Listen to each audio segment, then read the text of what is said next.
Good morning to everyone, and welcome to this webinar towards functional safety management for AI-based critical systems. Thanks for joining, as we're going to discuss an important aspect of the work undertaken as part of the EU-funded SAFEXPLAIN project. And we're happy to count with two of our partners from the consortium, from IKERLAN. And before introducing them, I'd just like to take this opportunity to inform everyone that the session will be recorded, and we will be sharing it later on. So I'd also like to encourage anyone to ask questions in the chat. We'll be monitoring it, and at the end, we'll have the speakers answer, so at the end of their presentations. So yeah, let's get started. We have Irune Yarza from IKERLAN. She is an industrial electronic and automation engineer, and she's part of the cybersecurity and dependable embedded systems area. And she has extensive experience in EU and R&D projects, mainly in the lift and automotive sectors.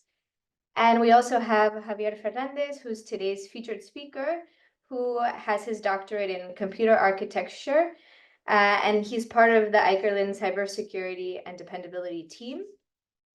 His focus lies in functional safety, artificial intelligence, reliability, and high-performance embedded computing platforms. So I'm excited to hear more of what each speaker has to say. So without further ado, I'll have Irune start with her presentation. Okay, thank you, Janine. Let's see. It works.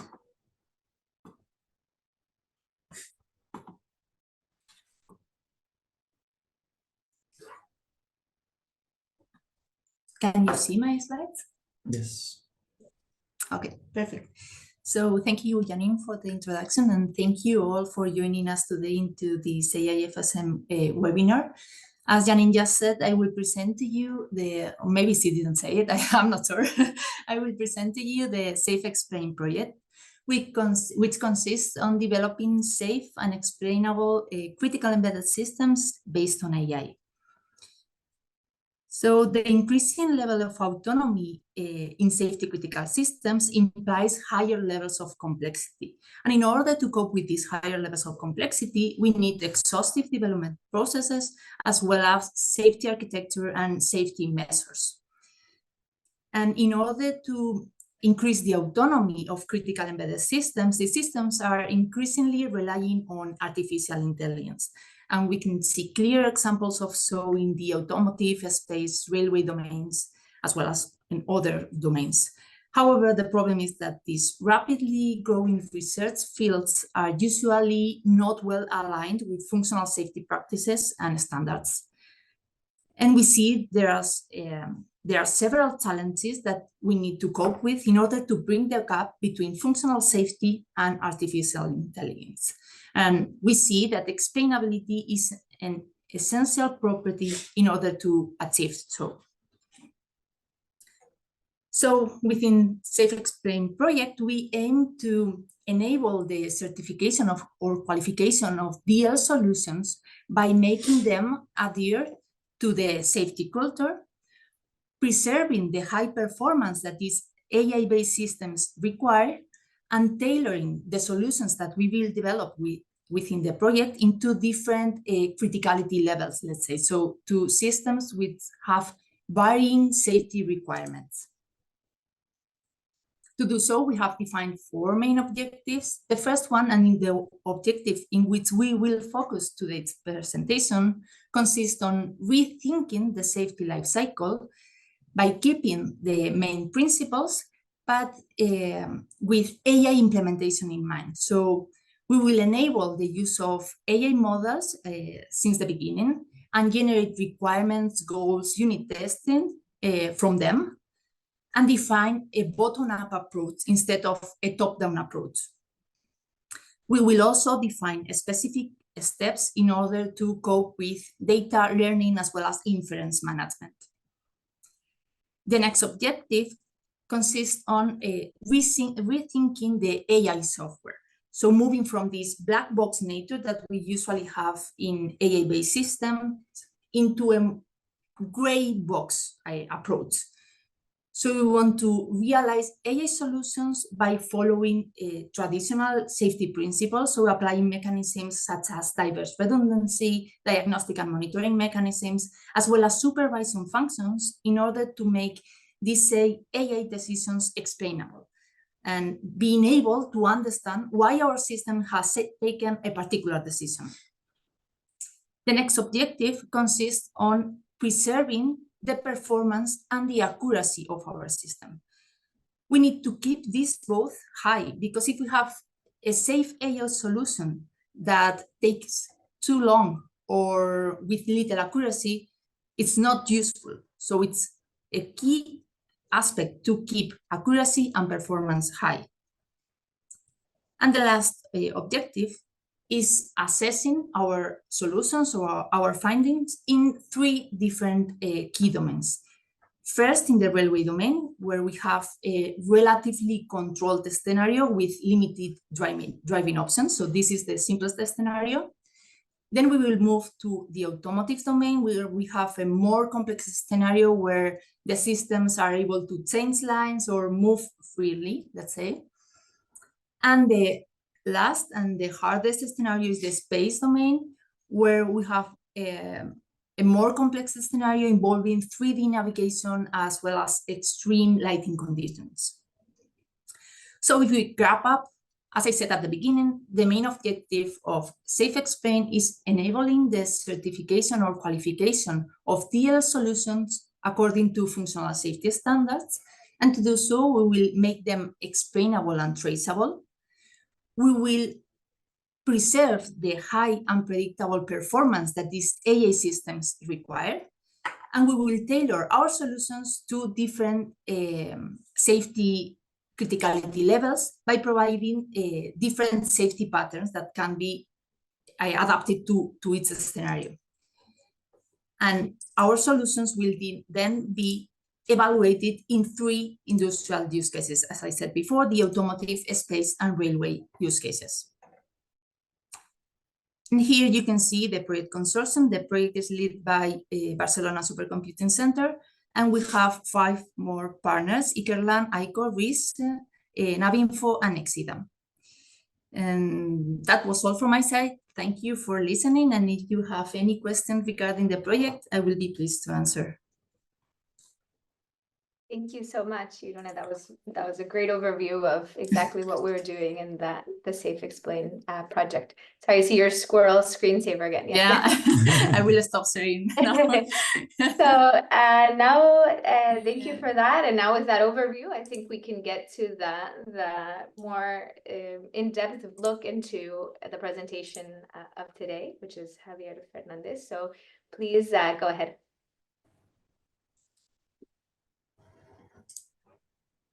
Okay. Okay. Can you hear me? Yeah. Yes. Yeah.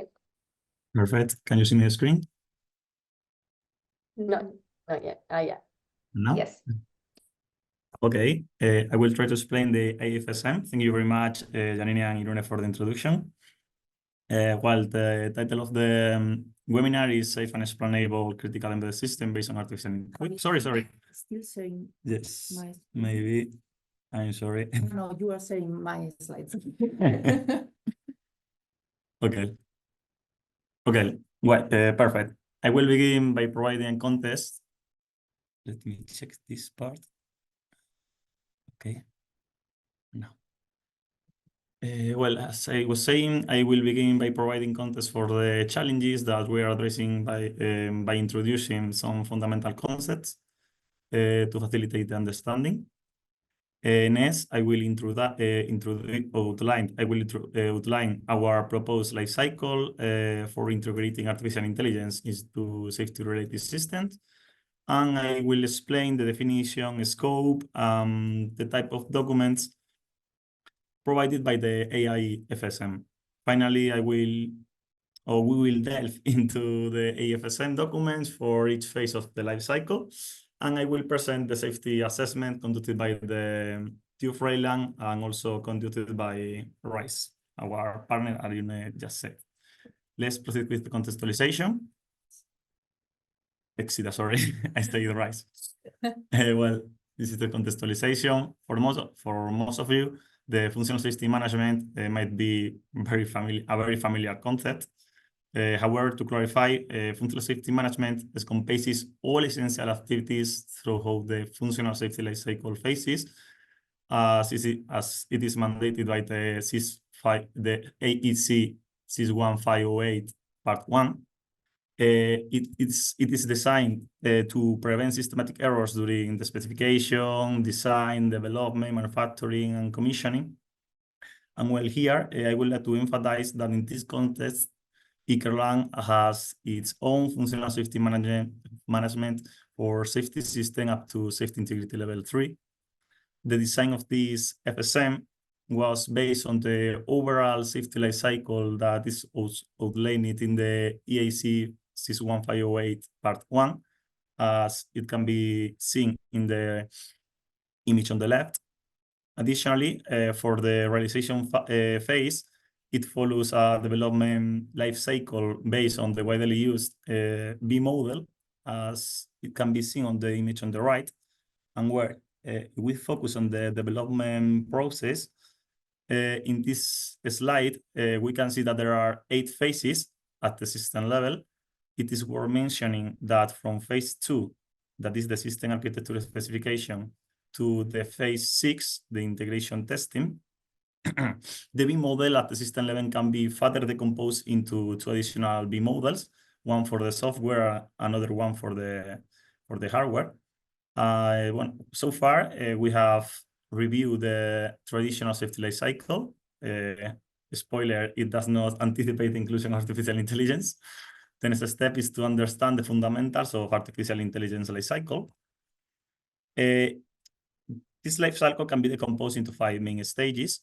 The first one involves defining the requirement specification. The next one is the data management, where both the development and the verification dataset are defined. It is important to note that development dataset comprises training and validation datasets. We are employing the validation term as employed in the artificial intelligence domain, but it does not correspond to the same concept in the safety context.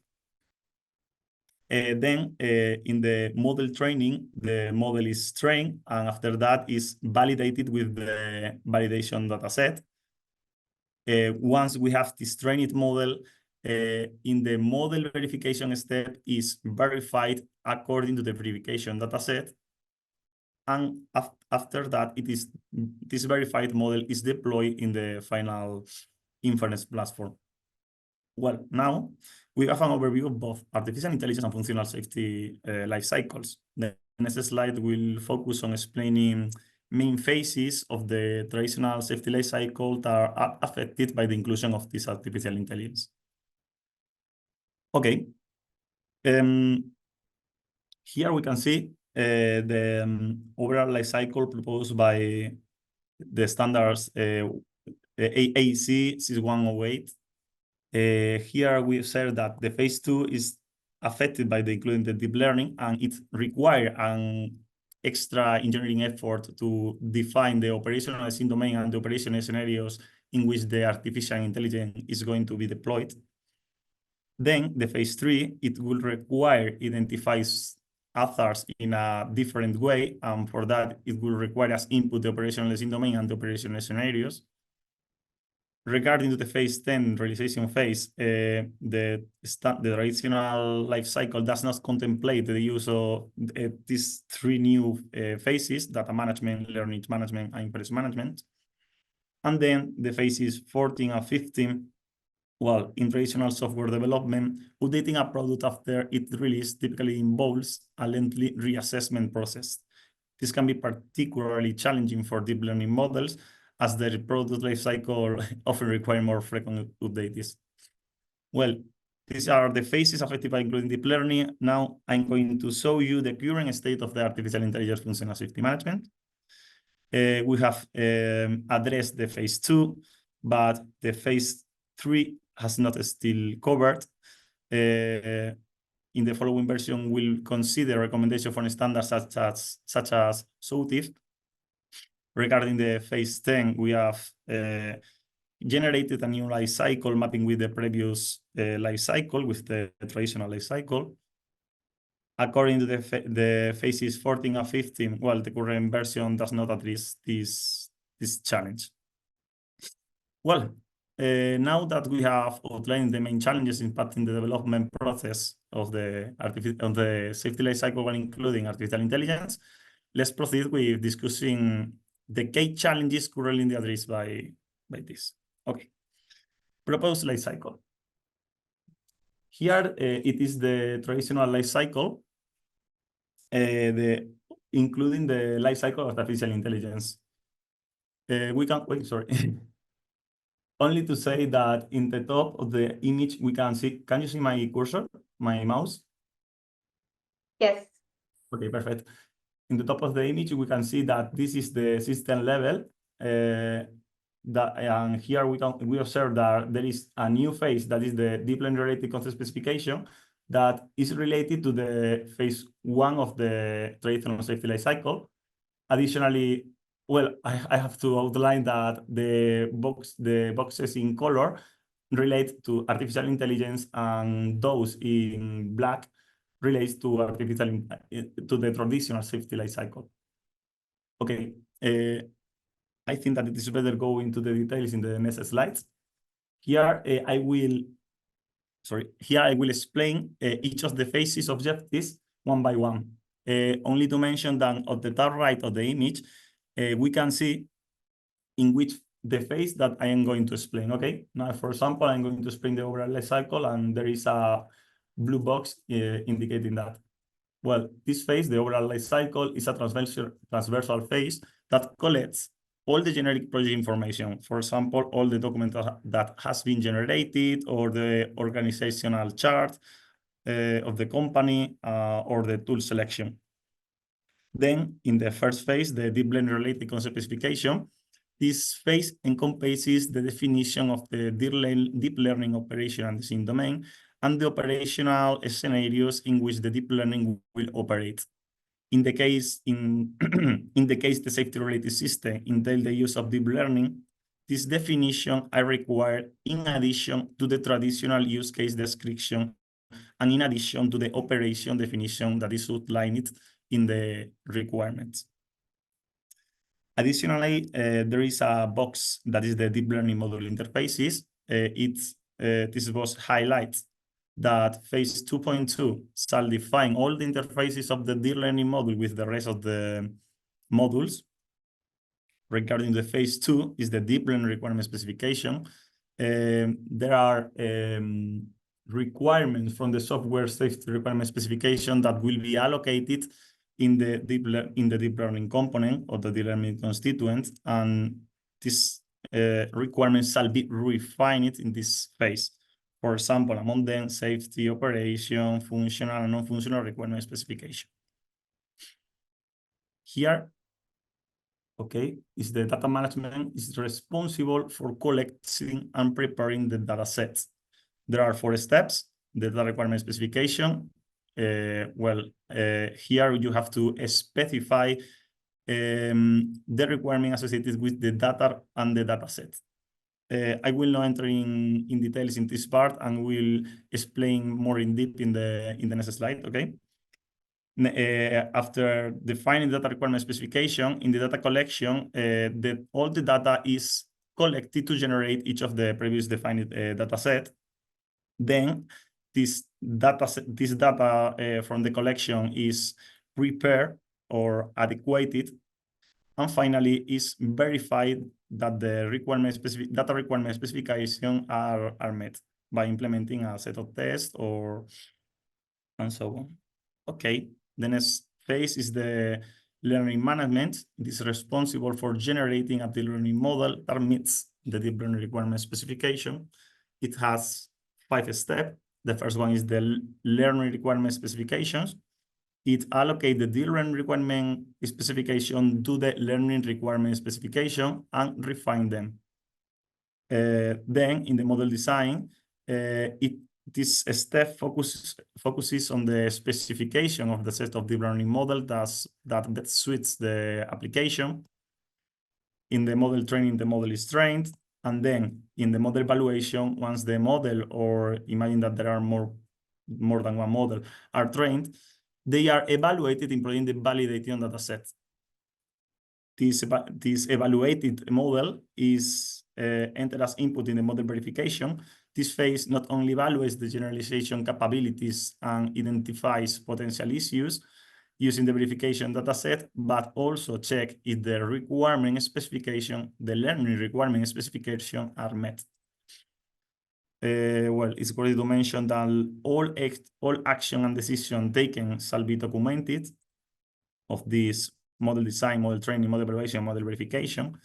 And as input, this phase has the development dataset from the data management, the verification dataset, and also the deep learning requirement specification. And it should be generated a trained model, an evaluated model, and a verified learning model. Okay, the last phase will be the inference management phase. Its purpose is to adapt the verified model for its deployment on the target hardware, while ensuring that it still meets the deep learning requirement after converting and even optimizing the model. There are 5 stages: the inference requirement specification, the model conversion, the model optimization, the deployment, and the inference verification. I will explain in more details these steps. As input, we have the verified learning model from the learning management phase, the verification dataset from the data management phase, and the learning and deep learning requirement specification. And it will be generated a verified inference model. Okay, this verified inference model will be employed, will be integrated with the rest of the modules, and it will be tested, the integration. Then it will be validated with the rest of the modules. And finally, there will be integrated at system level, and finally validated. The system will be validated. Okay, let's proceed with the AI-FSM. First of all, I'm going to introduce the definition of the AI-FSM. It refers to all essential activities to be performed throughout the functional safety lifecycle phases to avoid systematic errors. But in this case, is when the safety-related system integrates the use of artificial intelligence constituents. It is an annex to traditional functional safety management to be employed when a safety-critical system involves the use of artificial intelligence. It maps the content of the AI development process with the traditional safety development process. The scope, the current version of the AI-FSM is restricted to deep learning constituents with the following features: deep learning algorithms based on supervised learning for visual perception classification task, and application based on offline learning processes in which the model remains fixed at approval time, while excluding offline learning process. I say that at the beginning of the presentation. I don't know if you remember that. Well, now I'm proceed with the type of documents. We have 5 types of documents. The first one is the main procedure. It provides a set of steps required to generate the basic structure of a specific safety-related project. It serves as an internal guideline for fulfilling the procedure template. The procedure template is a document that compiles how the functional safety has been assessed within the organization. For example, this document is the document that should be provided to the certification authority to check if your project is complying with, for example, the AEC 1508 safety standard, functional safety standard. There are a set of guidelines that this document offers additional guidance for specific processes. There are a set of templates that are documents used to collect information consistently, and they often include samples and tables that have to be completed. And finally, there are a set of internal review documents that have the objective of checking if the activities defined in each of the phases have been properly carried out to guarantee the quality. On the image on the right, we can see that we have the folder structure that has been proposed in the AI-FSM. There will be a folder for the guidelines, another for the procedure, and a final one with or the templates that is decomposed into one additional folder for each of the phases of the artificial intelligence functional safety lifecycle. Okay, as an example, here we can see the data management phase in which there is a guideline document which will call each of the templates, the data requirements, the data collection, data preparation, and the data verification template. Each of them has its own checklist or internal review document to check the quality of these documents. Well, this is an overall explanation of the AI-FSM. Now we are going to explain more in depth this AI-FSM. For that, we'll follow this slide, starting from the to the explanation of the main procedure. Then we'll go to the procedure template. Then in some cases, the procedure template will require the use of guidelines, and these guidelines will require the use of templates. Okay, let's start with the procedure, the main procedure. Only to remember that if you see my mouse on the top right, there is a reminder of which kind of documents I am explaining. In this case, the main procedure. Okay, summarizing a little bit, this document collects all the information that I have just provided in this presentation, including additionally some artificial intelligence definitions. It includes the definition of the limitation of the current AI-FSM version, defines the traditional functional safety lifecycle and the artificial intelligence lifecycle, expand the traditional functional safety lifecycle, mapping it with the artificial intelligence lifecycle, propose the previously defined folder structure, describe the inputs and outputs for each of the phases, and identify which is the template that should be taken as baseline to generate the document. And finally, describe of this document shall be generated and stored for each phase. Okay, for example, for the phase 0, the overall life cycle, here there is a set of tables in which you have to identify the phase, for example, and in the overall life cycle, you define all the steps that should be carried out to finish this phase, the inputs that are necessary to start these phases, and the outputs. And as I just said, the corresponding templates. Okay, the same from the deep learning related content specification, deep learning requirement specification for the data management, learning management, inference management. Well, now that we have an overall view of the main procedure, let's proceed with the templates.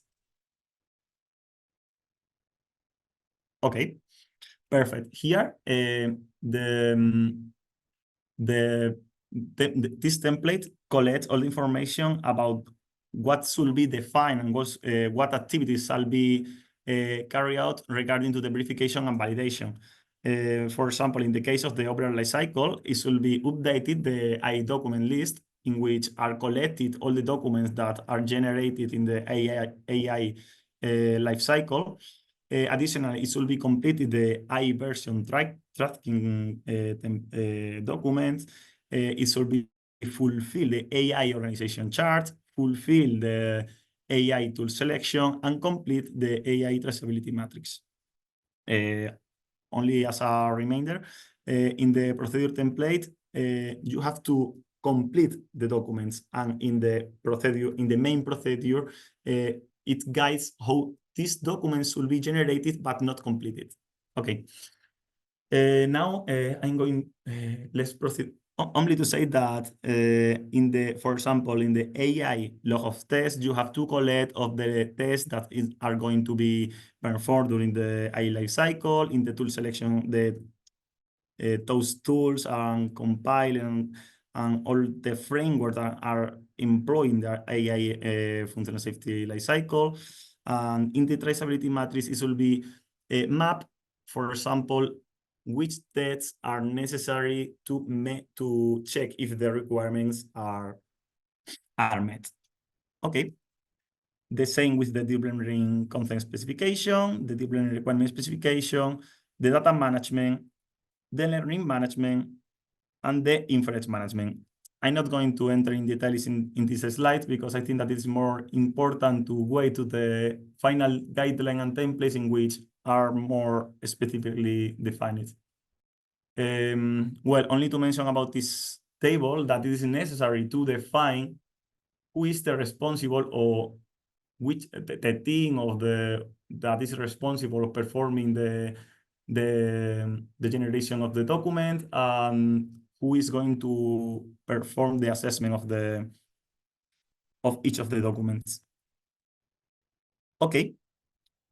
Now I'm going to explain the guideline and templates more in detail, only to say that the phase 0, 1, and 2 does not require the generation of templates or the generation of guidelines. Only with the templates is more than enough for collecting consistently the information.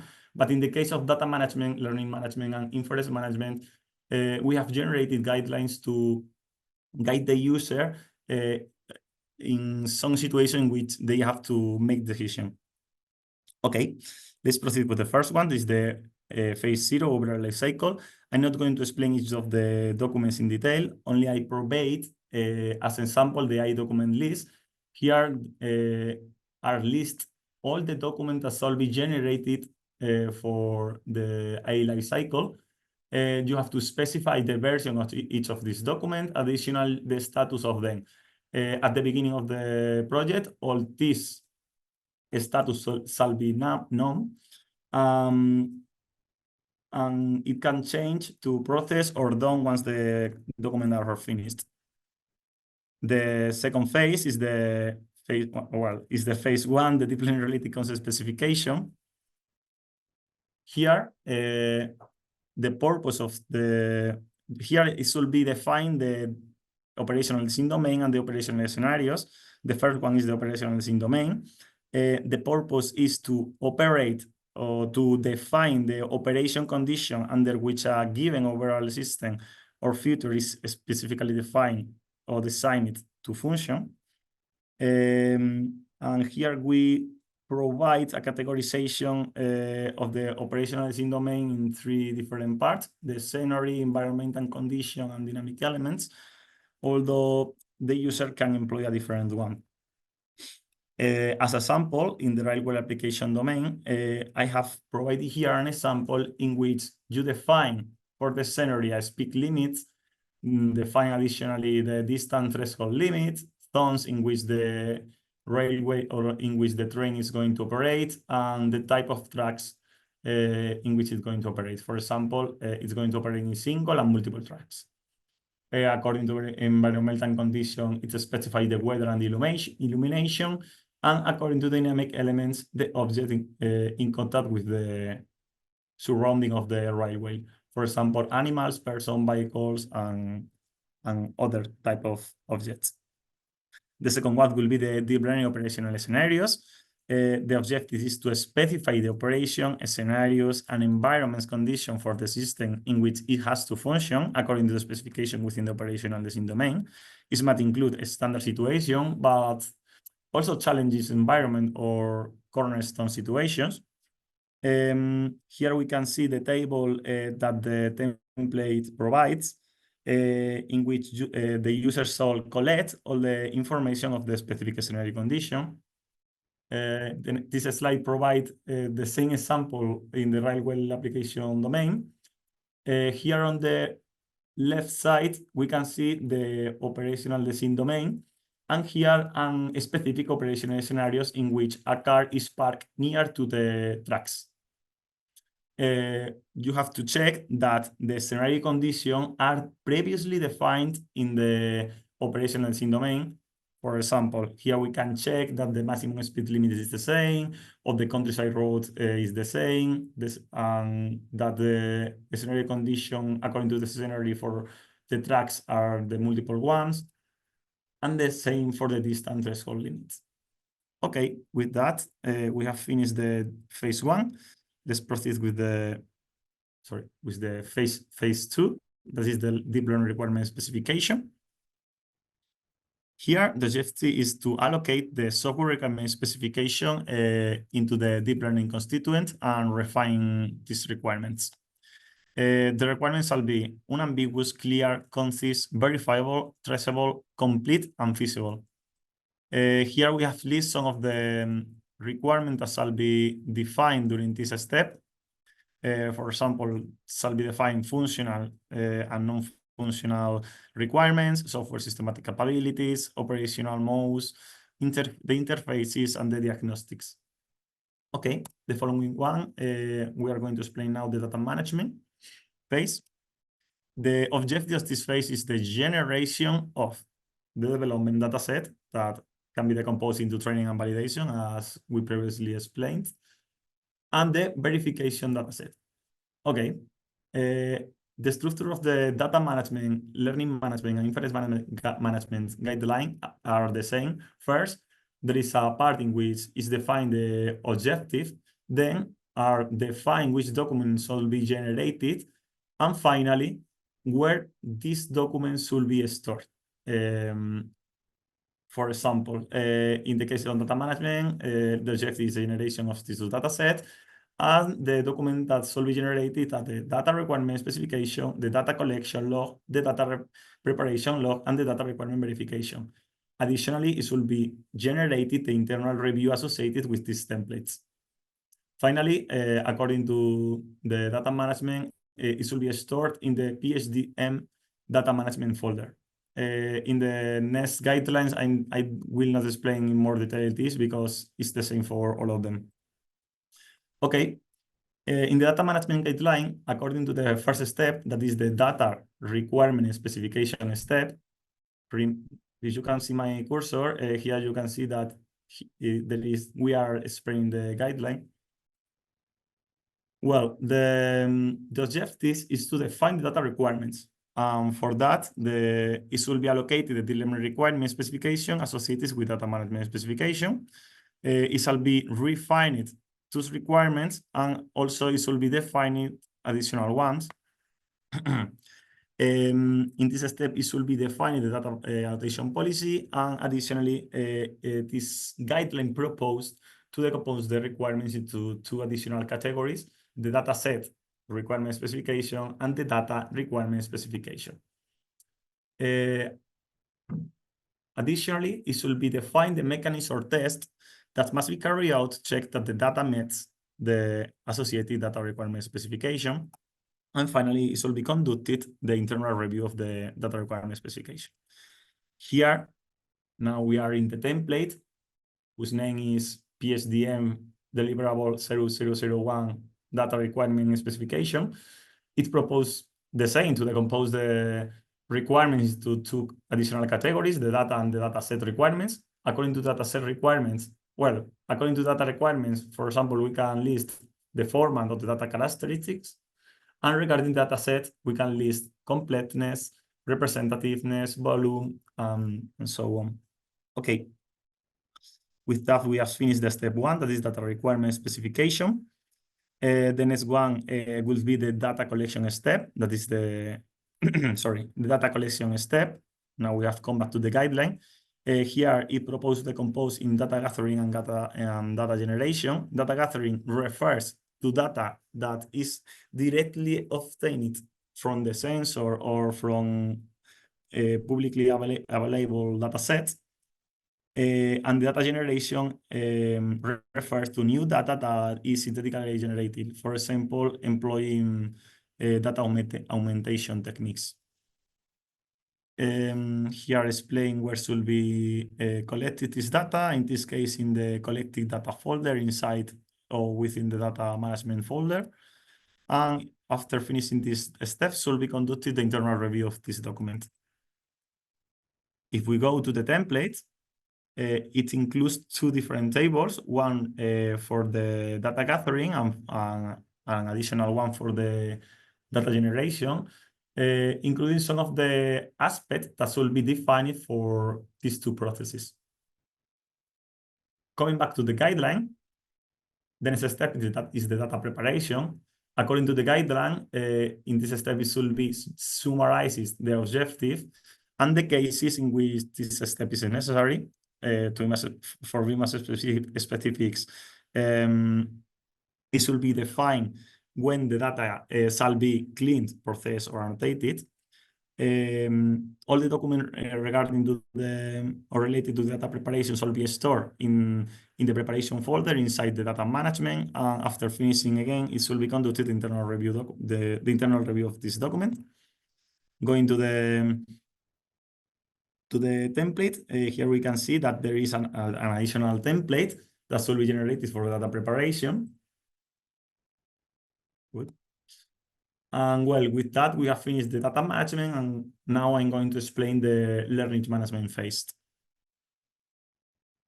Okay, according to the guideline, as you can see here, there is three parts. The first one is the objective, the second one is the document that will be generated, and finally where all the documents generated in this phase will be stored. The objective, well, generate the model trained, the model evaluated, and the learning model verified. And as we are going to go through each of these documents, I'm not going to explain each one now. Let's start with the first one. That is the first step. That is the learning requirement specification. According to the guideline, well, it directly addresses the safety designer to the learning requirement specification template. In the guideline, explain to the user that it shall be defined in the mechanism or test that must be carried out to check that the learning requirement specification met the associated learning requirements. That the learning model met the associated learning requirement specification. And there are two types of tests: the learning requirement evaluation test and the learning requirement verification test. Only to mention here that the learning requirement evaluation tests are not verification or validation tasks according to functional safety standards. We have employed this nomenclature according to the artificial intelligence domain. And finally, it shall be conducted internal review of the learning requirement specification. Going to the template, here, learning requirement specification template, it proposed to decompose the learning requirement specification into quantitative and qualitative requirements. For example, model bias and variance boundaries, aiming to reduce or aiming to avoid underfitting or overfitting, or the performance and robustness requirements will be related to the quantitative requirements. And regarding to qualitative requirements, for example, we can mention the definition of a methodology for researching the hyperparameters that will be employed in the model training. Okay, additionally, it is required to define a model election criteria that will be employed in the model verification. This model election criteria can be, for example, prioritize cases accuracy, or prioritize robustness regarding the specific robustness in specific environments. And in some cases, maybe the model election criteria can be prioritize those models that allow to achieve a higher explainability of the model. Okay, now here we have the table of the attributes that will be for each of the requirements. And if we come to the guideline, the next step is the model design. The objective of this step is to specificate a set of deep learning models that suit the application. Can be one or can be several ones. It explains aspects to be considered in the election of the deep learning, such as the model architecture, the pre-trained models, hyperparameter tuning, and so on. And it finally addresses the user to the model election log templates. Okay, going to the templates, it includes this table. Here we can see that there are a lot of attributes that will be collected for defining a model. I'm not going to enter in detail of each of them because I think that we have so much time. Okay, coming back to the guideline, the next step will be the model training. Only remember that in the model training, we'll employ the training data set, And in this step, well, it will be generated the model, it will be trained the model. In the next, there is not a specific template associated with the model training. Regarding to the model evaluation, well, once the model or the models have been trained, they are evaluated employing the validation dataset. Here can arise two different situations. The first one is that none of the candidate model achieved the expected performance. In this situation, the user shall iteratively repeat the design, training, evaluation step until meeting the requirement specification. Or in case of not meeting them, it will be necessary to come back to the data management phase and generate or perform a new iteration. The other situation that can arise is that multiple candidates model demonstrate the expected performance. In this case, all will be verified in the model verification step. Okay, in this model verification step, it will be not only evaluated the generalization capabilities and identified the potential issues using the verification dataset. Also, it will check if the requirements are met. Sorry. Okay. Once we have the model verified, we go to the inference management phase. Here, again, we have three parts: the objective, the document to be generated, and where it should be stored. In this case, in the case in the inference management, we have this, it should be generated, a model converted, a model optimized, and an inference model verified. Well, let's proceed with the first step of the inference management guideline, inference management phase, sorry, that is the inference requirement specification. Well, the guideline directly addresses the user to the inference requirement specification template, and it also indicates the user that it is in this step shall be define the verification test for check if the requirements are met, and also that it will be conducted an internal review of the inference requirement specification. Okay, according to the template, it proposed to decompose the learning requirements, the inference requirement specification into requirements associated with model conversion, for example, computer arithmetic or software dependencies that can arise here. Requirements associated with model optimization, for example, model quantization or model pruning, and requirements associated with model deployments. These are linked with the memory limitation and execution time restrictions. Okay, going back to the guideline, the next step will be the model conversion. It should be defined, well, in this case, the guideline includes a definition of the model conversion. Additionally, it specifies all the information that shall be documented in this step. For example, the training specific operation. I'm sorry, I think that I have explained that this part. It collects all the information regarding to how should be removed of the training specific operation and how you should load or convert operation that are performed. And additionally, how to conduct the internal reviews. Let's proceed with the template. Here, the model conversion log includes a table in which there are information about the nomenclature that is will be used, or the elimination that operation that has been performed, or for example, the loading and converting the verified learning model, and so on. Coming back to the guideline, the next step is the model optimization. The guideline proposed completed the templates with the information related to the model optimization and outlines some information that shall be included in it. For example, the calibration fundamental operation, the post-training quantization specification, the pruning specification, and the techniques to recover accuracy. And finally, conduct once the document has been complete, it should be conducted an internal review. Regarding to the template, in this template include a table that appear here. I'm not going to enter in details of what is included, but for example, you can see here that you should specify the quantitation post-training filters, or you have to specify the pruning frameworks or packages that are used in the pruning operation. And well, with that, we come back to the guidelines. Here there are the last two steps that are the deployment. This step entails the implementation of the model in the target platform.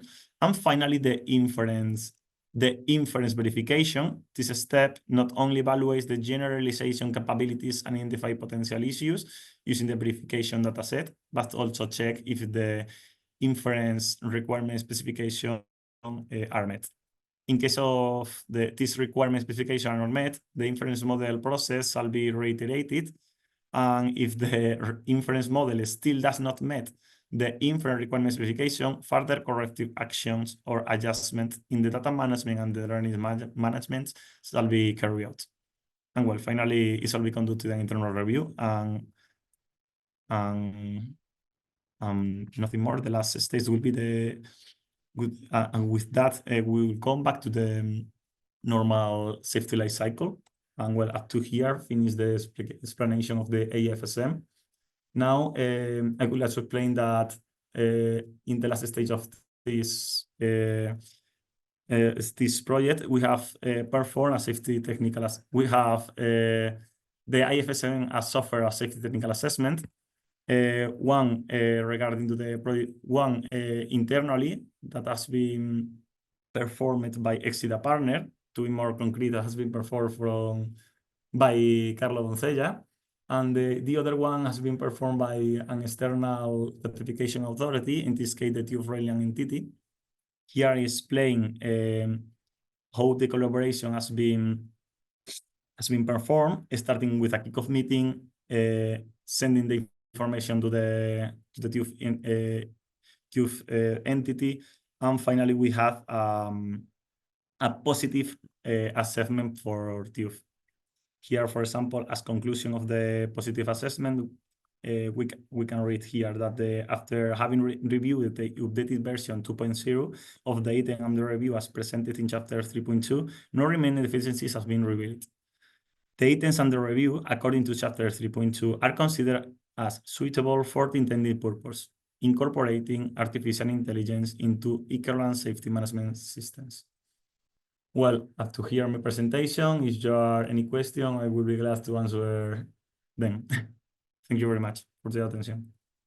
Great, thank you so much. I do see that in the chat we have a question, a couple actually, a couple wasn't directly, but one is, what are typical KPI for a model regarding quality? Okay, coming back, sorry, in a moment.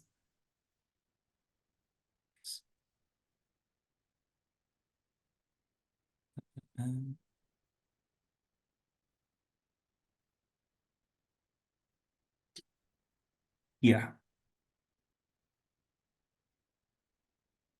Hello, Christian. Do you refer to this slide, right? In the learner requirement specification, the qualitative properties or requirements. Perfect. Here, we have defined as qualitative the definition and methodology for setting the hyperparameter. That is, usually in the AA domain, the expert start with a particular hyperparameters based on the expertise. With that, we have looked for to define at the beginning of the project which will be this methodology. That is, how is going to be changes the hyperparameters during the training, for example.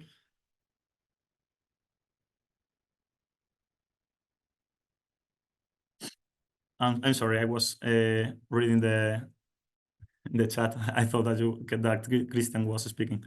And well, that is the main reason, is to define a methodology in which you have to specify which criteria are you going to follow to check to change these hyperparameters. But okay, regarding to the KPIs, at this moment I will not have answer for you. Maybe we should think about that. Okay, great. I'm sure there'll be updates to that in the. Now these questions are also very good for helping see Improving the different next aspects, versions. perspectives of this. So thank you for that question. If there's some more I have more that were written directly to me that I'll read, and if someone has questions, please do so in the chat. The other one is in slide 56. You mentioned that two requirements of the data set shall meet our completeness and representativeness. Does it mean that the training data set shall include all the corner cases identified in the HARA analysis? Well, that is a very good question. We spoke about that in our meeting with the TU of Ireland. In fact, there is not a clear answer, but one of the solutions may be generate very different models, ones for the standard situation and another one for that corner cases, and include in the inputs and check the inputs in those cases in which the input met the data used or data very similar to those used in the standard model, the model trained with the standard data, it will be employed this model. Otherwise, if this data is related with or is very near to the data employed in the model trained with the corner cases, it should employ this other model. And in those cases in which the input data is not in the operational design domain, well, in these cases, the system will go to the safe state, to a safe state. I don't know if I have answered your question or. Yes, the person hasn't written again, so I think that's answered. And then I have one more, which I'll put also in the chat, but during the presentation, you explained that the validation data set follows the AI definition instead of the safety definition of validation. What is the intent of that data set? Okay, I think that I have a slide here.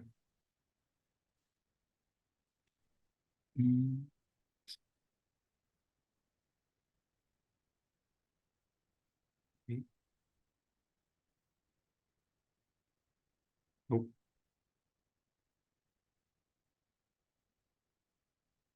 No. Can you see my screen? Yes. Okay, the main differences are that, well, the training data set is employed to train the model, okay? And the validation data set evaluates if the model achieves a predefined performance, and in some cases, stop the training phase, okay? Again, the validation data set definition, the verification data set expands upon the previous validation dataset to assess whether the model maintains its performance requirements with data not utilized during the development. And it must encompass sufficient information and data to ensure the appropriate behavior of the determined constituent within the expected operational design domain and operational scenarios. It is very related with the previous question, I think. Okay, I think the person said yes, so I guess that's fine. Great.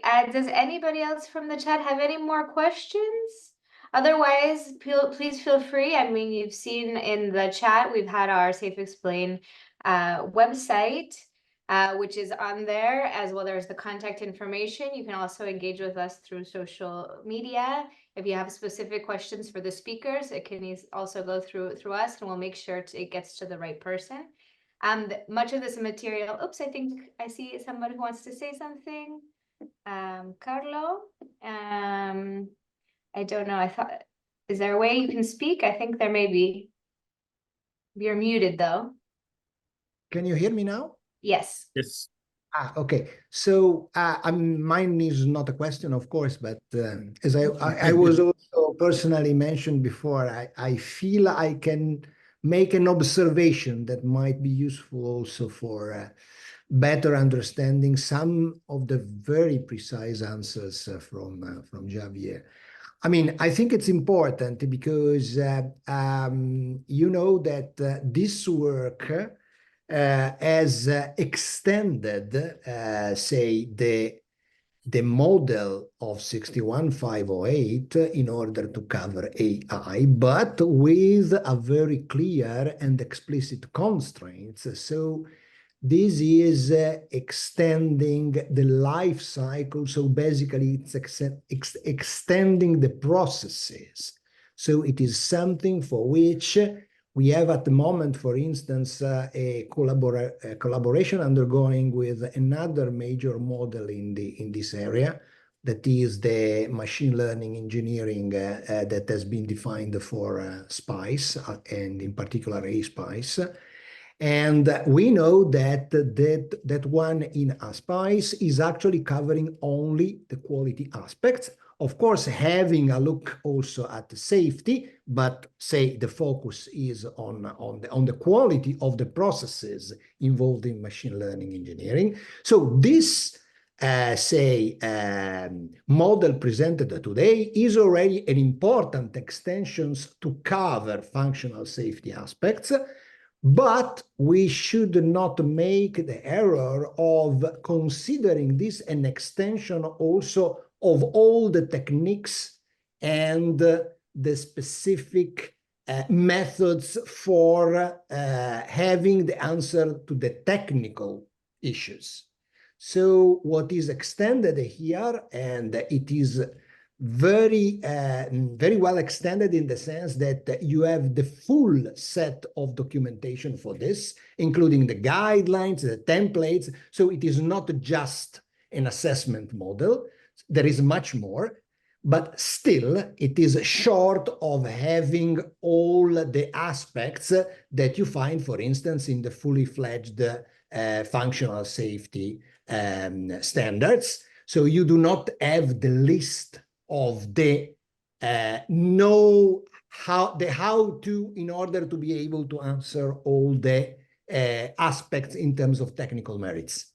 So I think that this is important. So this is not to say that the project is not covering any of these aspects, just that this result is very important, but it is an extension mostly of the process aspects to extend functional safety to AI, but in, say, a process perspective, and therefore indicating where you have to, for instance, address specifications, parameters, and so on, but without giving the technical details for the technical solutions.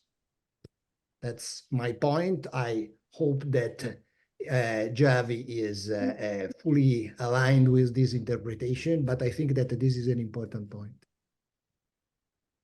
Yes, thank Carlos. Fully agree. Perfect, thank you. So I don't see any more questions in the chat. So once again, engage with the project if you have questions. And otherwise, I'd really like to give a big thanks to the speakers and our host at HiPEAC. And make sure to engage with the project. Thank you.